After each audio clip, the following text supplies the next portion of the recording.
The descendants of slaves once owned by members of the Cherokee Nation are getting their tribal citizenship back. One America's McCoven has the story. The descendants of former slaves owned by the Cherokee Nation are rejoicing. This comes after a judge ruled in their favor on Thursday in a lawsuit that stretches back to 2003. This is validation of who we are. We do have our rights to citizenship through the treaty, and that the U.S. government hasn't passed a law to take it away. This is what we wanted, yes. As a part of the treaty with the U.S. government in 1866, the Cherokee Nation granted tribal citizenship to their emancipated slaves. This group of people became known as the Cherokee Freedmen.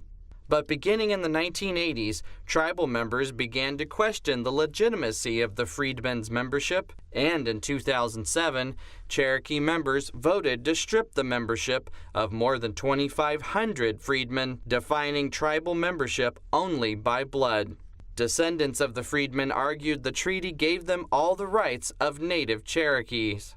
An attorney for the Cherokee Nation said the group does not plan to appeal the decision and has begun processing citizenship applications for freedmen descendants. It means, for one thing, that the true history of the Cherokee Nation and the freedmen, it will be there. And the freedmen children, it will be easier for them to learn about their history, their culture, their